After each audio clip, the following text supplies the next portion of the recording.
오늘 시간에는 천국복음 45번째 시간입니다.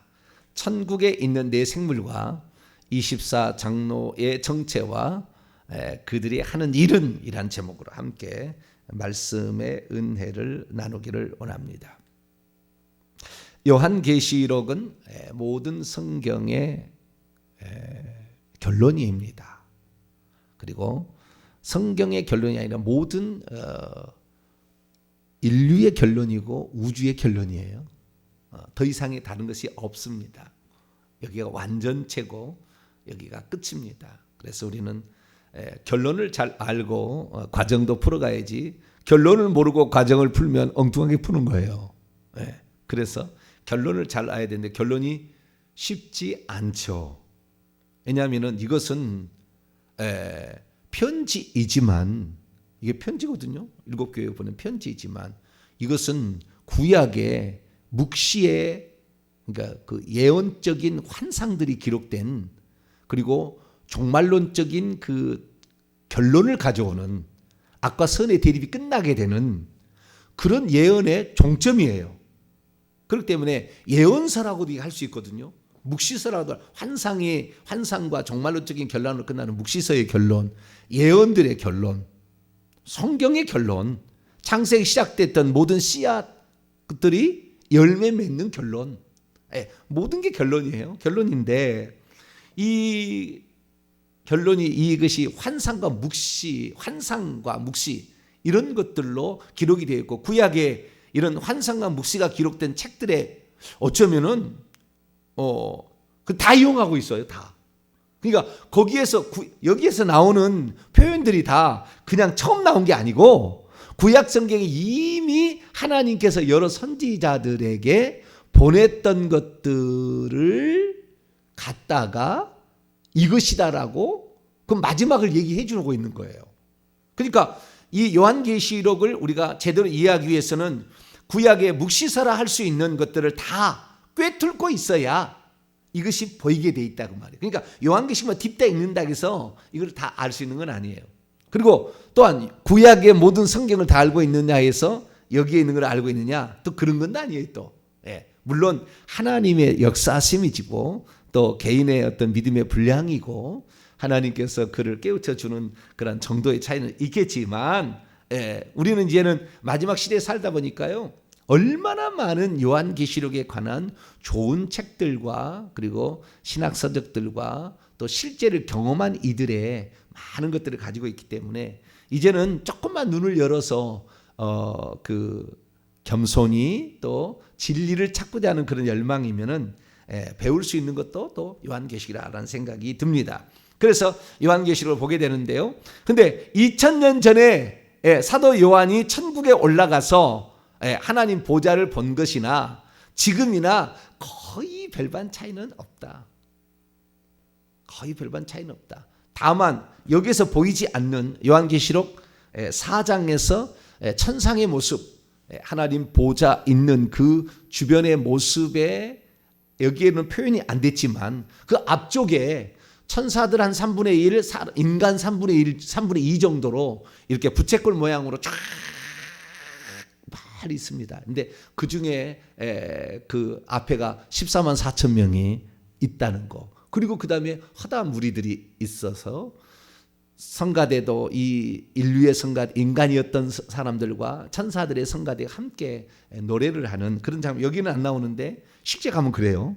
그래서 그런 까지 다 알고 이것을 표현한다면 이게 성경이 좀 들어오는데 확실히 좀 들어올 수 있겠다라는 생각이 들어서 실제 있는 지금 천국의 모습과 그리고 이 요한계시록의 사도 요한이 보았던 모습을 합해서 제가 이렇게 천국의 모습을 마지막에 전해드림으로 우리가 장차 들어갈 그 나라를 사모하고, 그 나라에 들어가려면 어떻게 해야 되겠는가, 좀 더 우리 자신을 들여다보고 살펴보고, 또 이들은 어떻게 해서 그 자리에 있게 되었는가, 이런 것들이 결국에 나가 장차 어떤 사람으로 준비될 것인가를 가르쳐 주니까 그런 것들을 다 염두에 두면서 천상의 보좌 앞에 보좌 앞에 환상은 아닙니다. 실제 이 모습을 우리가 살펴보기를 원합니다. 어제는 그래서 천상에 올라갔을 때에 거기에 높이 들린 보좌, 하나님의 보좌와 그리고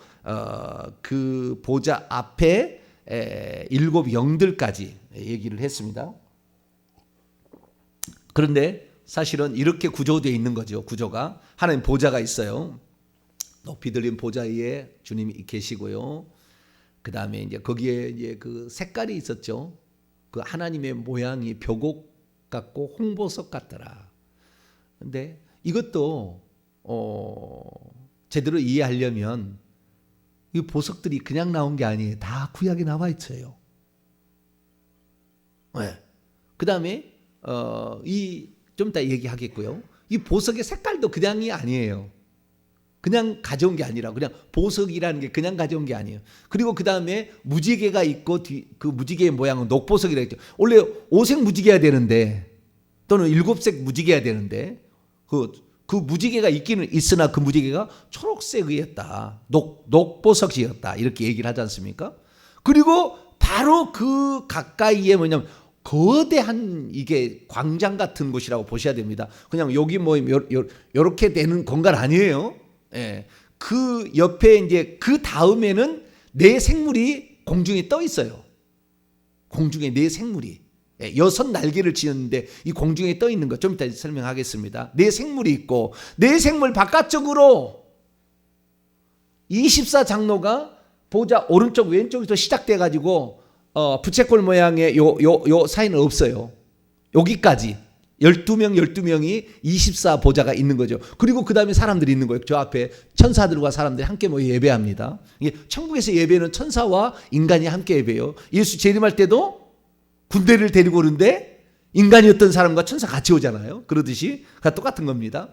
그래서 하나님께서 생각하시는 그 하나님의 형상대로 지음받는 딱 두 개의 존재, 인류와 그 다음에 천사만 예배를 거기 드리죠. 그 장면이 나오니까 24장로가 있고 그 다음에 14만 4천 명이 보좌 앞쪽에 있고 더 나가서 허다한 무리가 쫙 성벽까지 쭉 서가지고 예배를 드리는 거예요. 근데 거기에서는 시력이 안 좋지 않는 것 같아요. 저 멀린 데에서 주님이 멀리 있어가지고 브라운관을 이렇게 크게 달아야 되는 그런 건 아닌 것 같아요. 그 나라에서 시력은 아주 좋은 것 같아요. 완전한 회복. 그게 있기 때문에 멀리 있어도 잘 보인다. 그러나 그 자리는 24장로를 내가 앉겠다고 앉을 수도 없고 14만 4천 명이 내가 앉겠다고 앉을 수가 없다. 다 자리가 정해졌다. 그것은 이 땅에 우리가 어떻게 살아가냐에 따라서 정해진 것이다. 그러니까 과거에는 어떻게 생기냐면은 네 생물 그다음에 24장로 14만 4천 명 허다한 무리를 상징적으로 봤어요. 물론 상징적인 의미는 있습니다. 7이라는 숫자와 4이라는 숫자, 피조물의 숫자를 어제 말씀드렸죠. 4이라는 숫자, 그 다음에 24장로라는 24의 숫자, 그 다음에 그 앞에 7 영들이 있었죠. 또 7 영들이, 이것은 그 성령을 지칭하는 7 등불처럼 되어 있는 7이라는 숫자. 14만 4천 명은 12 곱하기 12 곱하기 1000이든지, 그렇죠? 12 곱하기 12는 144 곱하기 1000이든지 다르게도 표현됩니다. 14만 4천 명이. 근데 좌우지간 그런 숫자가 있고 그 다음에 더 많은 허다한 무리가 있는데 이런 숫자들도 단순하게 근당에서 천국에서 7 영인데 7이 아니더냐 뭐 이렇게 말하기도 좀 곤란해요. 7개의 등불이 있었다고 하니까. 그러나 상징적인 의미이지만 그 의미들이 우리들에게 실제적으로 다가오는데 여기에서 봤을 때 어린 양은 상징적인 의미입니다. 확실히 어린 양은. 왜냐하면 이 어린 양이 하나님의 어린 양이 될 리가 없으니까. 어린 양이 5장 보면 나오거든요. 하나님 보좌 오른손에서부터 인류의 모든 역사가 기록된, 계획이 기록된 그 두루마리가 있는데 그 두루마리를 결국에 취하는 것이 양인데 양이 어떻게 취하겠어요? 이건 상징적입니다. 어린 양은 확실히 상징적이에요. 그런데 지금 방금 얘기하는 보좌 앞에 있던 이런 모습들은 다 실제 모습이다. 이렇게 생각하시면 되겠습니다. 그래서 과거에 14만 4천 명은 구약 12지파, 신약 12지파 많은 수의 천 해서 14만 4천 명이다 이렇게 생각했는데 꼭 그런 것은 아니다. 나중에 이것은 다시 더 설명을 나중에 또 하도록 하겠습니다. 자, 그러면 이 여기에 나와 있는 모든 걸 풀려면 어떻게 풀어야 되냐? 구약 성경에 이미 다 요 내용들이 다 기록이 되어 있는 거죠. 첫째, 하나님의 모습이 벽옥 같고 홍보석 같다. 이것도 구약성이 그대로 가져온 거예요. 자, 출애굽기 28장을 볼까요?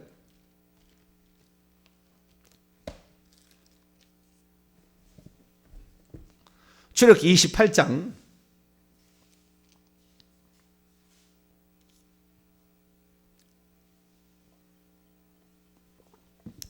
이 15절부터 판결 흉패라는 게 나오는데 제사장이 가슴에 차는 판결 흉패가 있어요. 거기에 12개의 보석을 물리게 되어 있습니다. 위에 3줄로 해서 4줄로 3개씩 4줄로 이렇게 물리게 되어 있는데 거기를 볼까요? 17절 4줄로 이제 3개씩 해서 4줄로 보석을 물리는데 자 17절부터 20절까지 읽어봅니다. 시작. 그것에 4줄로 보석을 물리되 첫 줄은 홍보석 황옥 녹주옥이요. 둘째 줄은 성육석 낭보석 홍만호요. 셋째 줄은 호박 백만호 자수정이요. 넷째 줄은 녹보석 호만호 벽옥으로 다 금태에 물릴지니 이 보석은 이스라엘 아들들의 이름이라고 그랬죠. 여기 보는데 홍보석은 첫 줄의 첫 번째 보석이고 벽옥은 네 번째 줄의 마지막 보석이에요. 뒤집어졌죠. 이 표현이 물론 뭐 사도 요한이 볼 때 하나님의 모양은 볼 수가 없고 그냥 보석의 빛깔로 보였는데 첫 번째는 홍보석이요, 그 다음에 두 번째는 벽옥이요, 그렇게 얘기할 수도 있었을 거예요. 그렇지 않겠어요? 그런데 순서가 바뀌었다고 말이죠. 벽옥이라는 것은 초월성을 말한다겠죠. 파란색의 보석으로서 초월성, 인간하고는 다르다는 거죠. 초월해 계신다. 모든 것을 그분이 이제 주관하신다. 뭐 그런 의미 쪽에 초월성을 얘기하는, 높이 있다. 우리하고는 거리가 있다라는 그런 하나님만이 가지고 있는 어떤 속성을 의미한다면 홍보석이라는 루비는 빨간색이고 이것은 우리 주 예수 그리스도의 피 흘림을 그대로 보여줍니다. 그러니까 그 하나님과 우리 사이에 막힌 담이 그리스도의 보혈로 말미암아 가까워졌죠. 그래서 예전에는 그 하나님의 보좌가 뭐 어땠습니까? 불이 흐르는, 에스겔서 1장에 보면 불이 막 이글이글 흘러다녀요. 불이. 거기 있는, 오늘은 유리바다로 나오는데 그때는요 불바다라고 나와요. 에스겔 1장 보면은 그게 불과 물이요 사실은 같대요. 원서가 천국에 가면은요 불이 물이고 물이 불이랍니다. 천국에 가게 되면은. 근데 그 같은 걸 원래 같대요. 그것이 여기서는 지구에서는 다르게 보이지만, 그런데 그 물이 그때는 불이 흘러가는 것처럼 보이는데 요한계시록은 맑은 물이 흘러가는 유리바다로 보여요.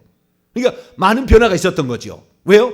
예수 그리스도의 피로 말미암아 하나님과 우리는 가까이 나갈 은혜의 보좌가 바뀐 거예요. 은혜로 보좌로. 과거에 심판의 보좌였다가.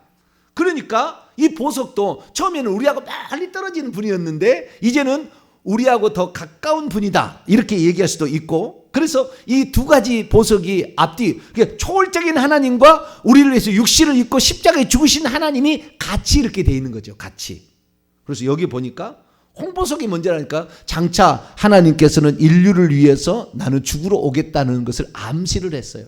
그래서 결국에 벽옥으로 표현되는 그 머나먼 곳에 계시는 그 초월에 계시는 하나님께 갈 수 있다 라고 얘기를 한 거죠. 그래서 여기에도 이제 벽옥, 홍보석이라는 두 가지가 첫 보석과 마지막 보석으로서 설명을 해주고 있는 것이고, 거기 안에 녹보석이라는 것은 이제 그 녹보석, 이것은 초록색으로서 생명을 의미한다라는 것을, 이것도 다 의미가 있는 거죠. 그래서 아하, 장차 우리가 하나님 앞에 보석이 되어야 하나님께 가까이 나가는구나.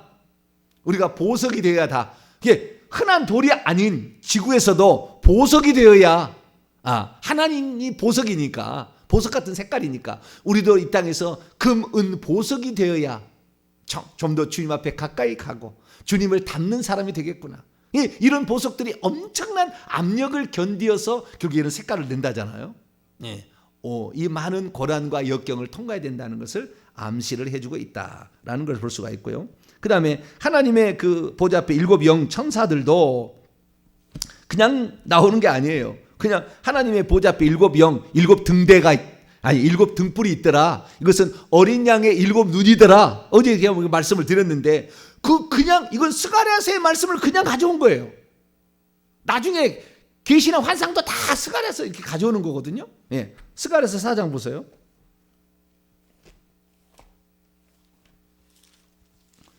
스가랴서 4장 보게 되면은 여기에 순금 등대 7개가 나와요. 순금 등대 7개가 나와. 등잔이죠, 등잔. 2절 보면은 그가 내게 묻되 내가 무엇을 보느냐? 내가 대답하되 내가 보니 순금 등잔대가 있는데 등잔대 위에 기름 그릇이 있고요. 그 기름 그릇 위에 7 등잔이 있습니다. 그 등잔이 7 관으로 연결되는데 두 감람나무에서 이렇게 그 감람나무에서 이렇게 기름이 보충돼 가지고 그 등불을 태우고 있는데 7개의 등잔이에요. 그 모습을 그대로 형상화한 것이고, 그 다음에 10절 보면, 스가랴 4장 10절 보면 스룹바벨의 손에 다림줄이 있음을 보고 내가 기뻐하리라. 이 7 등잔의 7은 이 세상에 두루 다니는 여호와의 눈이라. 요한계시록 5장 6절을 보게 되면 하나님의 7영은 이 땅에 보내심을 받은 하나님의 7영이다. 어린 양의 7눈은, 그리고 어린 양의 7눈이 여호와의 눈이에요. 그러니까 여호와가 구약에는, 하나님이 구약에는 여호와로 표현되고 신약에는 어린 양으로 표현된 거예요. 똑같은 거예요 다. 여기에 개념을 그대로 가져온 겁니다. 나중에 두 감람나무는 그대로 11장에 가면, 요한의 12장에 두 증인이 두 감람나무로 얘기를 해요. 뭐 다 가져온 거예요. 그러니까 이 모든 이 신약 성경의 요한계시록은 구약의 예언과 묵시서의 결정판입니다. 그러니까 이것들을 다 그대로 가져온 거예요. 다시 들어와서, 그래서 이 7이라는 그 숫자의 의미도 제가 말씀을 어제 드렸죠. 그래서 이 세상에 오셔서 일하시는 하나님의 영을 성령이라 한다 라고 말씀을 드렸어요. 이제 그 옆에 이제 그 앞 바로 가까이에 네 생물이 있는데, 제가 어제 사진을 보내드렸잖아요. 이건 느낌이라고 그랬어요. 이거 아니라고 그랬어요. 이건 그냥 하나님 보좌 있고 주위에 있는데, 저렇게 요만한 뭐 아담한 그런 사이즈가 아닙니다. 예. 그 네 생물의 생물 하나가 집채만은 크는 거예요. 집채만은 커요. 엄청나게 큽니다. 예. 거기에 그 한 개의 그 네 생물 안에 눈이 80억 개가 있다고 그래요. 그러니까 엄청나게 큰 거예요. 근데 저기에는 지금 아직 네 생물은 표현 안 되겠고, 하나님 보좌와 그 다음에 10개의 보좌만 저기 나와 있는데 20개의 보좌고, 그 둘레에 저 천사들이 이렇게 많이 있다. 네, 그런 의미만, 느낌만 이렇게 표현하고 있고요. 그 다음에 하나님 보좌 앞에 7 등불이 있더라. 근데 저렇게 메노라 있지 않습니다. 메노라 아닙니다. 7 금은 따로 있는 거예요. 따로. 생명책도 따로 있는 것이고, 그 다음에 번제단도 따로 있는 거예요, 다. 그 다음에 뭐 향단도 따로 있는 거, 이거 다. 자, 그러면 이제 24보좌, 여기는 24보좌가 있어요. 24보좌이고, 내 생명체가 저렇게 날개를 달고 있는데, 보니까 사자, 독수리, 그 다음에 사람, 그 다음에 또 뭡니까? 송아지. 이게 보이는데 잘 안 보이시죠? 멀리 있어서. 저 메노라 저기 없고요. 그 앞에 생명책이 있는데 저것도 필요할 때 가져온 것이지 저기 있는 것 같지는 않아요. 그래서 24보좌가 있다는 느낌인데요. 그러면 이거 24보좌 앞에 내 생명체는 어떻게 생겼느냐? 이 생김새가 에스겔서에 좀 나와 있어요. 먼저 우리 성경을 볼까요? 요한계시록 오늘 본 말씀 4장 내 생물이 어떻게 생겼을까 봅시다. 7절부터 아니라 6절부터 봐야 되겠습니다. 6절부터 8절까지 말씀을 읽습니다. 시작.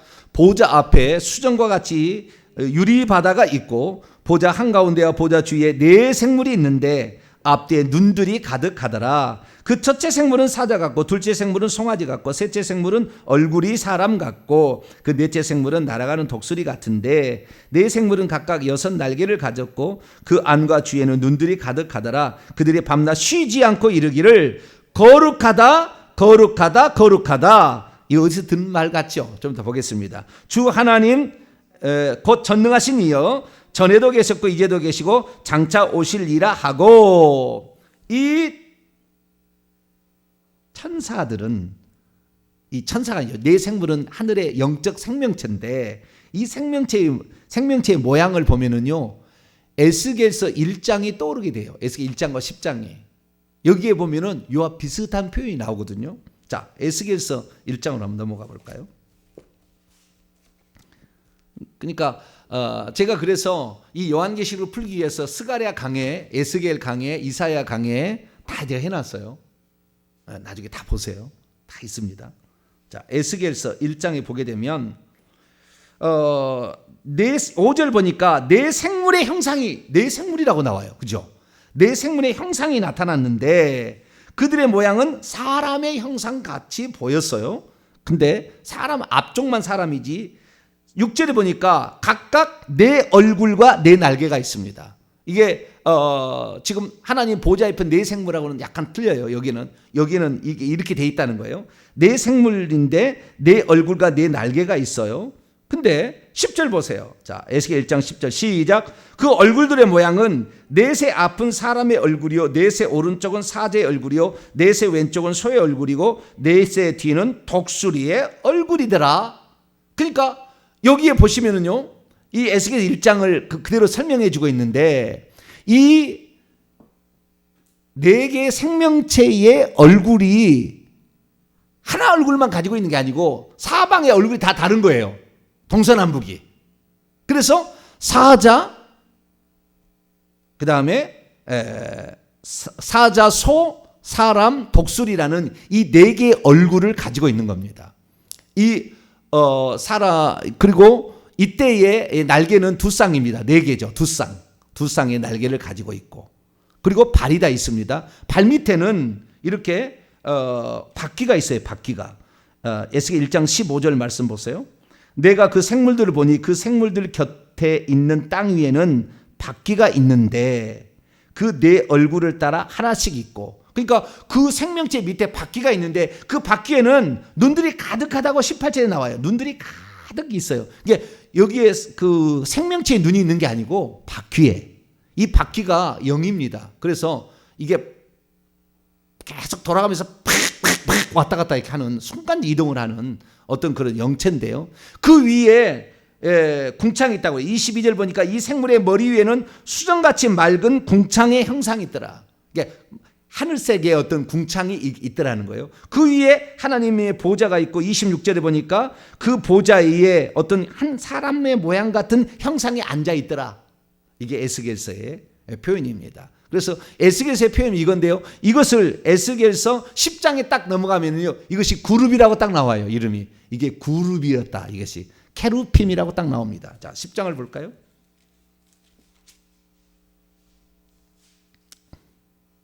네, 10장.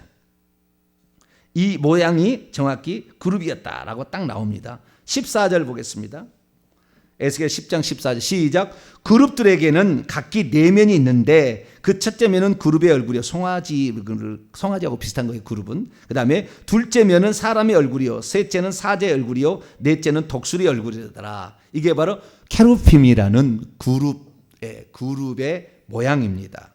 그래서 10장 21절에 보면 네 얼굴과 네 날개가 있고, 그 날개 밑에 사람의 손이 있어서 손과 발이 있고, 그 다음에 두 쌍의 날개가 있더라는 거예요. 그런데 오늘 요한계시록 4장에 나와 있는 것은 그게 아니에요. 여섯 날개가 있고 세 쌍의 날개가 있는 거예요. 손과 발이 따로 있고요, 세 쌍의 날개가 있는 거예요. 더 날개가 많아졌어요. 그렇죠? 더 날개가 많아졌어요. 다시 이렇게 들어와 봐요. 이것은 제가 그 에스겔서에 나와 있는 네 면의 얼굴을 가지고 있는 것을 좀 형상화한 것을 조금 더 자세하게 제가 표현해 주고 있는 것이고요. 그러나 요한계시록에 나와 있는 것은 한 면에 한 개의 얼굴밖에 없어요. 요한계시록에 나와 있는 이 네 생물은 그거 틀린 거예요. 그래서 네 생물이 나오는데 여섯 날개가 있습니다. 자, 요한계시록 4장 8절 보면은 각각 여섯 날개, 세 쌍의 날개가 있는 거죠. 그 다음에 그 몸과 날개 이런 데 다 눈들이 가득합니다. 그 몸에 자체에. 그러니까 날개나 몸이나 다 눈들이 가득한데 저런 모양 아닙니다. 거대한 집채만 하나 큰 겁니다. 그런 생물입니다. 그래서 저게 눈들 모르겠어요. 50개도 안 될 것 같은데 80어깨라니까 하나가. 네, 그 정도로 많다니까요. 어마어마한 큰 그런 것이 공중에 떠 있는 거예요. 그러면 이게 뭐냐? 이게 뭐냐는 거예요. 이것은 그냥 느낌만 알라는 거예요. 이렇게 안 생겼습니다. 느낌만 이렇게 아시면 되겠습니다. 자, 그런데 놀라운 사실은 이사야서 6장을 읽어보게 되면, 이사야 강의 다 돼 있어요. 나중에 보세요. 이사야 6장을 읽어보게 되면 요한계시록에 나와 있는 네 생물과 거의 유사하게 나와요. 거의 유사하게 나옵니다. 예, 어떻게 유사하게 나오냐면은 시간이 없는 관계로 제가 설명만 해드릴게요. 높이 들린 보좌에 있는데 그게 스랍이라는 천사가 있었어요. 그 스랍이라는 천사가 있는데 그 스랍이라는 천사는 6개의 날개, 세 쌍의 날개를 가지고 있는 거 똑같아요. 그 다음에 그 보좌 앞에서 하나님을 찬양하는데 거룩하다, 거룩하다, 거룩하다라고 이사야 6장 읽어보세요. 그 천사들이 찬양 소리가 이 요한계시록에 나오니까 똑같아요. 거룩하다, 거룩하다, 거룩하다. 하나님 보좌 가장 가까이에서 하나님을 찬양하는 이사야 6장 3절에 보면 그렇게 나와 있어요. 그런데 이사야서는 이사야가 읽었을 때에 보았을 때에 그 이사야서가 읽었을 때의 모습은 정확하게 다 표시 안 되어 있습니다. 우리 요한계시록에는 눈들이 가득하다는 말이 안 나와요. 이사야는. 근데 6쌍의 날개, 6개의 날개, 세 쌍의 날개에다가 거룩하다 거룩하다 찬양하고 날고 있었더라는 건 나와요. 둘로는 얼굴을 가리우고 날개가 둘로는 얼굴을 가리고 둘로는 발을 가리고 둘은 날고 있었어요. 이런 모습으로 나옵니다. 그래서 일종의 이 네 생물은 스랍천사가 아닌가라고 추정이 좀 됩니다. 이사야는 다 못 보고 봤는데도 기록을 안 했는지는 모르겠지만 공통부모는 똑같고 다른 측면 하나도 없어요. 아시겠죠? 공통부모는 똑같아. 근데 다른 측면 하나도 없어. 이사야서의 스랍이라는 천사는. 그러니까 스랍천사가 아니겠는가라는 계산이 조금 나옵니다. 근데 그 아닌지는 잘 모르겠는데 그러면 여기에서 중요한 특징은 뭐냐면 첫째 날개. 날개는요 계급을 상징해요. 계급을 상징합니다. 이것은 실제 이제 경험을 해서 아는 것이고 천국에 가서 아는 거예요. 네.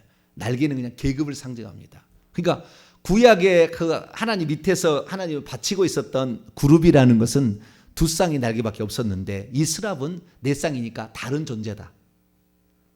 그러나 하나님께서 만드신 그 천상에 피조된 생명체는 비슷하게 생겼다. 이렇게 하시면 되겠고 그 6쌍이라는 것은 최고의 수준이다. 피조물 가운데 최고의 수준이다. 라고 하시면 보면 돼요. 그래서 6쌍의 날개들이 천사 장급입니다. 미가엘, 가브리엘, 라파엘, 우리엘 이런 천사장들은 6개 날개를 가지고 있고요. 그중에 루시엘만 4쌍의 날개를 가지고 있었어요. 지금은 떨어졌지만 찢어져 버려가지고 제대로 안 됐지만 이 루시엘은 그 위에 한 단계 위입니다. 그러니까 하나님 바로 다음이에요. 그러니 그 지혜와 능력이 상상을 초월하는 거예요. 이 날개를 많이 가질수록 계급이 높기 때문에 이 권세와 능력이 대단한 거예요. 그래서 여기에 엄청난 이런 능력을 지녔는데 이 피조물의 어떤 형상을 지녔다는 사자, 송아지, 사람, 독수리인데요. 사자는 결국에 뭡니까? 모든 맹수들, 그게 들짐승의 우두머리 아닙니까? 들짐승의 우두머리. 송아지는 집짐승의 최고입니다. 집짐승이 최고예요. 왜? 힘도 세고 밭도 갈고 우유도 주고 새끼도 낳고 최고예요. 집짐승 가운데 최고고 그 다음에 사람은 모든 그 생명체 가운데 최고죠. 네. 그 다음에 독수리는 하늘에 나는 새들의 최고죠. 수준이. 그래서 우두머리이자 대표를 지칭하는 겁니다. 이 4개. 그래서 요 4개 생명체가 먼저 만들었을 거라고 추정은 됩니다. 인간이 만들기 전에. 피조물이 만들기 전에 이 피조물이 먼저 만들어졌을 때 이 생명체 만들어서 추정이 되고 이 생명체의 모양에 따라서 하나님께서 공중에는 새들이 날아다니라 육지에는 생물들이 뛰어다녀라 그 중에서 마지막에 사람을 만들어요. 네. 그래서 그 집이나 가축이나 들짐승이나 이런 것을 다 만드는 걸 보게 되면 요게 그것을 따라서 만들었다는 게, 이것은 피조된 세계의 대표를 말하는 것 같아요. 그래서 이 성경에 보게 되면은 넷이라는 말이 나올 때는 항상 이 피조된 세계나 피조물을 지칭할 때 넷을 말합니다. 그래서 이 땅에도 동서남북 봄, 여름, 가을, 겨울이 있잖아요. 나중에 이제 요한계시 10장 읽어보면은 땅의 사방의 바람을 붙잡고 있는 네 천사가 나와요. 동서남북의 바람을 붙잡고 이 인을 치려고 바람을 못 불게 하는 그런 요한계시 7장 9절 보면 7장이란다. 7장 전반부에 보게 되면은 그러한 게 나오고요. 7장 1절에 나오고요. 7장 9절에 보면은 나라와 족속과 백성과 방언이라는 이걸 나오는데, 이것도 이 세상에 있는 모든 사람들 지칭할 때 넷을 씁니다. 또한 나중에 우리가 천국에 들어갈 때도 네 방향에서 들어가거든요. 그래서 새 예루살렘 성도 네 방향이 돼 있어서 각 방향마다 세 개의 문들이 있습니다. 그래서 동서남북에서 세 지파씩 이렇게 기초석이 되어 있는 그걸 우리가 들어가게 되죠. 이 천국에 있는 모양을 그대로 본따서 이 땅에 지은 것이 에덴 동산이에요. 그래서 에덴 동산을 보면 한가운데서 물이 솟아나가지고 강이 거기 흘러나온다고 하잖아요. 네 개 강이 되지 않습니까? 그래서 비손, 기혼, hit데겔, 유브라데라는 이 네 개 강이 흘러서 나가더라, 동서남북으로 가더라 라는 말이 나오듯이, 넷이라는 것은 피조된 세계, 그래서 하나님은 여기에 피조된 대표들을 가리키는 것이 아닌가라는 생각이 들고, 좀 더 다르게 표현하자면 송아지는 그룹이라고 에스겔서 10장이 나오는 거 보니까 그냥 사자는 모든 짐승의 대표고 송아지는 송아지가 아니고 그룹이었는데, 요한이 볼 때 송아지처럼 보였지 않은가. 그러니까 천사들의 대표, 그 다음에 사람은 인류의 대표, 그 다음에 새들의 대표, 그 다음에 짐승의 대표라고도 표현할 수가 있다. 이것은 뭐 어떻게 해석을 하든지는 상관없지만, 근데 신비한 것은, 놀라운 사실은 뭐냐면요, 놀라운 사실은 사자, 송아지, 사람, 독수리가 있지 않습니까? 근데 이게 네 가지가 제가 깜짝 놀란 게 뭐냐면은 신학교 가가지고 공부를 하는데 우리가 복음서를 공부하지 않습니까? 마태, 마가, 누가, 요한 복음을 공부하잖아요. 근데 마태, 마가, 누가, 요한 복음을 딱 정리하면은요, 첫째, 왕으로 오신 그리스도, 이게 마태복음이라는 거예요. 그래서 마태복음 왕의 족보가 나온다는 거예요. 유대인은 왕으로 태어난 여신이가 이게 2장이 나온다는 거예요. 그러가 왕으로 오신 그리스도. 그래서 아브라함과 다윗의 자손 예수 그리스도, 다윗은 왕이라 그게 딱 나오잖아요, 거기에. 그래서 왕으로 오신 예수 그리스도를 명해 마태복음이라는 거예요. 그 다음에 마가복음은 사람으로 오신 예수 그리스도, 누가복음은 종으로 오신 예수 그리스도, 그 다음에 요한복음은 신성을 강조하기 때문에 독수리 위에 날아다니는, 그래서 신성의 예수 그리스도, 하나님이신 예수 그리스도, 하나님의 아들이신 예수 그리스도, 이걸 설명한다는 거예요. 그거 보니까 여기에 보니까 사자 같고, 그 다음에 사람 같고, 송아지 같고, 그 다음에 독수리 같다. 이게 마태, 마가, 누가, 요한, 약간 가운데 약간 바뀌었습니다만은 마태, 마가, 누가, 요한복음과 같은 똑같은 거더라고요. 근데 깜짝 놀랐어요. 그래서 4개 복음서를 하나님께서 우리에게 남겨주셨나? 그런 생각이 들더라고요. 그래서 복음서는 4가지가 다 있어야 되는 거예요. 이게 그래야만이 우리가 하나님이 그때 육신을 입고 오셔서 하신 말씀들 다 이해할 수가 있어요. 요한복음 읽어보면은 주님께서 개인적으로 하신 말씀들이 많이 나오는데 절대 그 기억 못합니다, 인간이. 불가능한 거예요. 예수 혼자 기도하는 내용을 요한복음 17장에 나오는데 어떻게 그걸 기억하겠어요? 어제 한 말도 우리가 그대로 쓰라 못 쓰는데 말도 안 되는 이야기예요. 그런데 이것을 지금의 신학자들은 뭐라고 분조하세요? 여러분들 신학교 안 가는 게 좋아요. 뭐라고 분조하세요? 후대 사람들이 그걸 만들었대요. 후대 사람들이 예수님을 신적인 인물로 묘사하기 위해서 그렇게 만들었다는 거예요. 이게 신학입니다. 여러분들 신학 별로 좋아하지 마세요. 신학, 여러분들은 지금 이렇게 듣는 것이 가장 완벽하게 된 거예요. 그대로 천국에 가시면은 정병지 목사 한 얘기가 실제였구나. 그걸 느끼게 될 거예요. 그래서 우리는 평신도 살아가기 좋아. 예, 신학교 가면은 신앙 떨어져서 저기 목사로 들어갔다가 평신도 돼가지고 집사도 안 되고 집사도 타이틀을 떨어져 버리고 신앙 없어진 분들 있잖아요. 그런 사람이 많아요. 예, 그 정도로 웃기는 데가 좀 그쪽입니다. 물론 신학 모든 게 다 나쁘다는 게 아닙니다. 신학도 엄청 심오한 게 있어요. 참 존경할 만한 존중할 만한 엄청난 내용이 있습니다. 그 역사와 그 기록이랑 어마한 거지만 그러나 그런 내용들을 보게 되면 예, 말도 안 되는 얘기를 그렇게 합니다. 그런데 어쨌든 이 네 개의 복음서가 우리에게 꼭 필요하다는 거, 그것을 여기도 암시해 주는 게 아닌가라는 느낌을 많이 받았다는 거예요. 예, 이것은 제 생각입니다. 뭐 다른 사람은 그렇게 하는지 모르겠지만 제 생각을 말씀을 드립니다. 그래서 이 여섯 날개라는 것은 상당히 높은 것이다라는 거예요. 그러면 이 네 천사가 하는 일이 뭐냐? 이 하는 일이 딱 두 가지예요. 24장로 오늘 못 나왔는데 24장로도 하는 일이 딱 두 가지거든요. 그런데 여기도 천사도 딱 두 가지를 합니다. 첫째는 뭐냐? 첫째는 경배, 찬양과 경배하는 일이에요. 절하고 그 다음에 거기다 찬양하는 거죠. 그래서 8절 보니까 거룩하다 주 하나님 그 전능하시니여 전에도 계시고 이적에 장차 오실리라. 이건 네 생물의 찬양이고 11절에 보면 24장로의 찬양이 나와요. 그래서 이것은 이제 24장로에 나오겠습니다만은 네 생물의 첫 번째 하는 것은 찬양과 경배, 예배. 예, 이것이 첫 번째 파트다.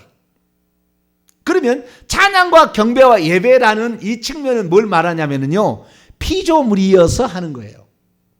피조물, 내가 그분으로 말미암아 존재하게 되었기 때문에 하는 겁니다. 그래서 피조물이면 반드시 그분 앞에 찬양을 돌려요. 그래서 네 생물 24장로들 그 다음에 허다한 많은 천사들이 무리가 찬양을 하는 게 다 나와요. 5장과 7장에 보면 다 나옵니다. 그래서 수많은 천사들이 또 찬양이 나와요. 그래서 이 피조물은 다 찬양하고 예배하더라라는 것이고요. 두 번째는 뭐냐면 눈들이 가득하다는 그겁니다. 눈들은 뭡니까? 감찰하시는 하나님, 어린 양의 7눈, 여호와의 7눈. 그 눈들은 모든 인간과 모든 피조기를 다 감찰해서 심판하려고 하는 거예요. 그런데 그래서 이 네 생물은 특징이 뭐냐면 피조된 세계의 원형을 가지고 있을 뿐만 아니라 창조주로부터 창조주가 하시는 일을 위임을 받아서 CCTV 카메라로 다 녹화를 하는 거예요. 모든 인간의 개별적인 CCTV 카메라 다 있습니다. CCTV 카메라예요. 그래서 그 눈이 모든 사람의 태어나서 죽을 때 모든 것을 다 녹화를 시켜놓은 거예요. 그래서 이것은 심판을 위한 거죠. 그러니까 이것은 창조주 쪽에서 가져온 겁니다. 창조주 쪽에서 그 찬양하고 경배하는 것은 피조물 쪽에서 가져온 거고, 그래서 피조물하고 창조주의 약한 혼합이지만, 그래서 창조주의 능력인데 그런 건 아니고, 심판을 그분이 한 게, 이 내생물이 하는 게 아니고 심판할 수 있는 그 녹화물을 만드는 일을 하죠. 왜냐하면 이것도 피조물이니까.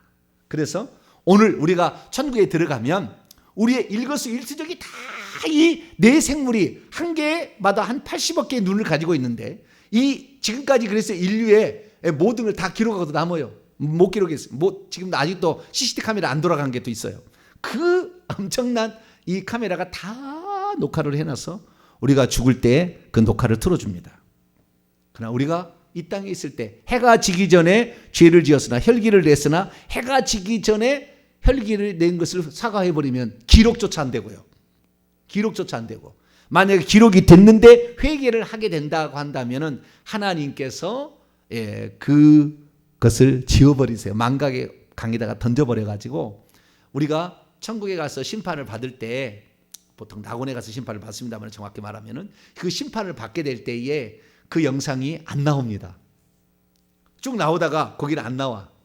근데 죄를 회개를 조금 덜 했어. 그러면은 희미하게 나와요. 희미하게. 확실히 회개하시길 바랍니다. 내가 천국에 들어갈 볼 걸 미리 말씀한 거예요. 심판 때까지 말씀을 하는 거니까 여러분이 죄를 확실하게 회개를 하게 되면은 그때 그 공간이 잘려서 아예 안 보인다. 안 나온다. 이게 사실입니다. 그러니까 이 천사들의 존재, 이 네 생물의 천사는 아니지만 이 네 생물의 존재의 그 목적은 하나님의 피조물로 사람이 경배하는 거지만, 또 하나는 우리 인간의 모든 것을, 지구에 돌아온 모든 것을 다 감시해서 촬영해서 심판할 때 쓰려고 녹화 중이다. 그래서 이 두 가지, 창조주로서 오는 것과 피조물 쪽에서 오는 두 가지를 가지고 있는 아주 독특한 천상의 생명체다. 이렇게 정리를 하시면 되겠습니다. 자, 그래서 여기까지 오늘 이제 내 생물에 관한 이야기를 마쳤습니다. 우리가 오늘 어떻게 살아갈 건가, 오늘 우리가 어떻게 기도하는 장면 다 녹화되어 있어요. 거기에 따라서 예배만 드려도요, 천국집이 좋은 집 지어집니다. 엄청납니다. 그래서 우리의 모든 삶은 하나님이 다 갚아주신다. 그걸 알고 부지런히 오늘도 기도하시고, 주님 나라를 위해서 내가 할 수 있는 게 뭔가, 이 땅의 시간과 물질, 우리의 달란트를 어디에 쓸 것인가, 주님 나라를 위해서 써야 되겠다. 회개 천국 복음을 전해서 다른 사람이 천국 가도록 하는 일에 우리가 써야 되는 겁니다. 이 일에 우리가 일평생 목표를 삼고 더 앞으로 나가기를 간절히 바랍니다. 거룩하신 하나님 감사합니다. 오늘은 내 생명체에 관한 이야기를 들었습니다. 하나님 아버지, 하나님은 만세 전부터 이미 다 계획을 세놓고 피조물을 어떻게 만들 것인가, 또 어떻게 이 인류가 사는 것을 나중에 심판할 것인가 다 정해놓았습니다. 주여, 우리가 어찌 하나님의 눈을 따라 어디로 가겠습니까? 하나님, 우리의 모든 것이 기록되어 있는데 우리의 죄는 날마다 회개해서 우리는 하나님께 상급받을 것만 기록되는 행위책의 기록대로 또 녹화가 될 수 있는 저희들이 될 수 있도록 역사해 주옵소서. 우리 주 예수 그리스도의 이름으로 기도하옵나이다.